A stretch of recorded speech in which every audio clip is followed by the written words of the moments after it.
سلام تعنا هبنا كمل لكم ناي تيك توك فاميلي ዝተወሰኑ ሓበሬታታትና ባኹም ንምባል ከም ዝፍለጥ ኣብዚ ቀረባ መዓልታት ኣብ ከባቢ ጸለምቲ ግጭታት ከም ዘለው እናተሰምዐ እዩ እቲ ግጭት ምህላው ዘይከሓዱ አላኳ ተኾነ ኣብ ማሕበራዊ ሚድያ ዝናፈሱ ዘለው ግን ኣዝዮም ዝተጋነኑ ምዃኖም ክነግረኩም ዝደሊ ማለት ስልክ እውን ኣሎ እዩ ሕዚ ደዊልካ ምርግጋጽ ይከኣል እዩ ኣብቲ ከባቢ ኣብ ከባቢ ጸለምቲ ዘለው ኣሕዋትና ደዊልኩም ምርግጋጽ ትኽእሉ ኢኹም እቲ ጎንፂ ብዝተወሰነ መልክዑ ይቕጽል ኣሎ ግን እቲ ማለት ሙሉእ ኺናት ተጀሚሩ እዩ ንምባል ዘድፍር ኣይኮነን ምኽንያቱ እቲ ግጭት በኢትዮጵያ ኾነ በትግራይ ወገን ሰበር ዜና ዘይንገረሉ ምንም ዓይነት ዕላዊ መግለጽ ዘይወሃበሉ ዘሎ ናይ ድሕር ገዛ ኹናት እዩ ዝመስል እዚ ማለት ውግእ ማለት እዩ ስለዚ ብጣዕሚ ብዙሓት ኣካላት ግን ነዚ ኣጋኒኖም የቕርብዎ ኣለዉ ብፍላይ ኣብ ዓድና ዘለው ነጠፍቲ ማሕበራዊ ሚድያ ኾነ ካልኦት ካብቲ ኣብ መሬት ዘሎ ብላዕሊ ማለት ብጣዕሚ ኣብ ጽዑቕ ናይ ድሮን ደብዳባት ይካየድ ከም ዘሎ እዮም ዝገልጹልኩም ዘለዉ እንትኾነ ግን ኣብቲ ከባቢ ካብ ዝበፅሐና ሓበሬታ እንተኾይኑ ግን ክሳብ ሕዚ ሓንቲ ናይ ድሮን ደብዳብ ሳውን ቀሊል ኣብ ማለት እዚ ዝበሃል ጉድኣት ዘይብፅሐ ናይ ድሮን ጥቃዓት ከም ዝተፈጸመ እየ ሓበሬታ ኣረጋጊጸ ሕዚ ስልኪ ኢንተርኔት ኩሉ ኣይተዓፀወን ዘሎ ክብራት ተመልከትና ምርግጋጽ ትኽእሉ ኢኹም ስለዚ ብጣዕሚ ብዙሕ ምሽባር ኣሎ ኣብ ማሕበራዊ ሚድያ ስራሕ ምስራሕ ክሻዕ ዝኸልኦም ንብዙሓት ናብ መደናገጽ ወግዕታት ይውረዩ ኣለዉ ናይ ዓድና ጥራሕ ዘይኮነ ነዚ ናይ ትግራይን ኹናት ኣሰፍሲፎም ዝጽበዩሉ ዩቲዩበራት ኣለዉ ብዙሓት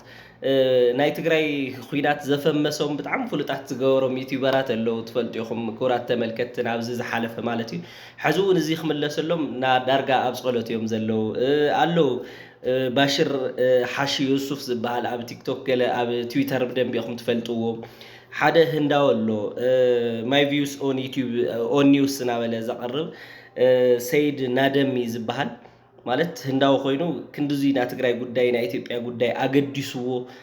በቃ ዕለታው ላተጸበየ ዝሰርሕ ዝነበረ ሓደ ጋዜጠኛ በቃ ጠፊኡ ነይሩ ከዚ ከዓ መጽኡ ኣሎ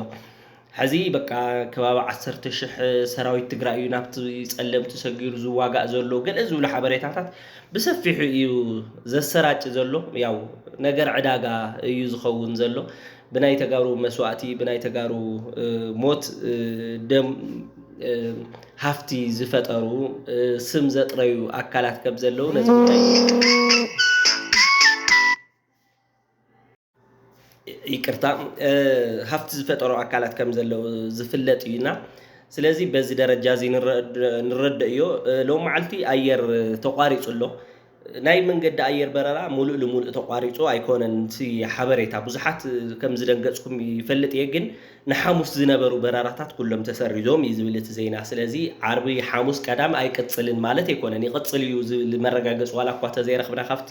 መንገዲ ኣየር እንተነኣሰ ግን ብጣዕሚ ዝተጋነነ ነገር እዩ ዘሎ እምበር ሙሉእ ንሙሉእ መንገዲ ኣየር በረራ ስሩሑ ጠጠው ቢሉ ናብ ትግራይ ምኻዱ ጠጠው ቢሉ ዝብል ዘይኾነስ ናይ ሓሙስ ዝነበሩ በረራታት ተሰሪዞም ኣለዉ በረራታት ብዝተፈላለዩ ምኽንያት ክስረዙ ይኽእሉ እዮም ብኹናት ጥራሕ ዘይኮነ ስለዚ ምናልባት ዝጅመረሉ ዕድል እውን ክህሊ ይኽእል እዩ በዚ ብጣዕሚ ነገራት እናተጋነኑ ስለ ዝኾነ እየ ነዚ ክብል ዝደለኹ ሓደ መልእኽተይ በቃ ክነግረኩም ዝደሊ ብጣዕሚ ምሽባር ኣየድልን ስልክ ኣሎ ኢንተርኔት ኣሎ ኣብቲ ከባቢ ዘሎ ሓበሬታ ብምሕታት እምበር ኣብ ማሕበራዊ ሚድያ ዝውዝዑ ዘለዉ ብጣዕሚ መርዐድቲ ዜናታት ብዙሕ ክትደናገጹ ከም ዘይብልኹም እየ ክገልጸልኩም ዝፈቱ እዚ ማለት ግን ግጭት የለን ኣብቲ ዝካየድ ዘሎ ግጭት መስዋዕተ የጋጥምን ዘሎ ኣይኾንኩን ዝብል ዘለኹ እንተነኣሰ ኣብቲ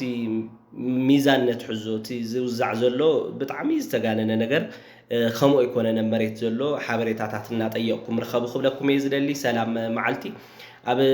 ዝጉዳይ ዝህልዩ ሓበሬታታት ከም ዝምጽእ ናበልና ናባኹም ክነብል ኢና ፈለው ምግባር ኣይረሳዕ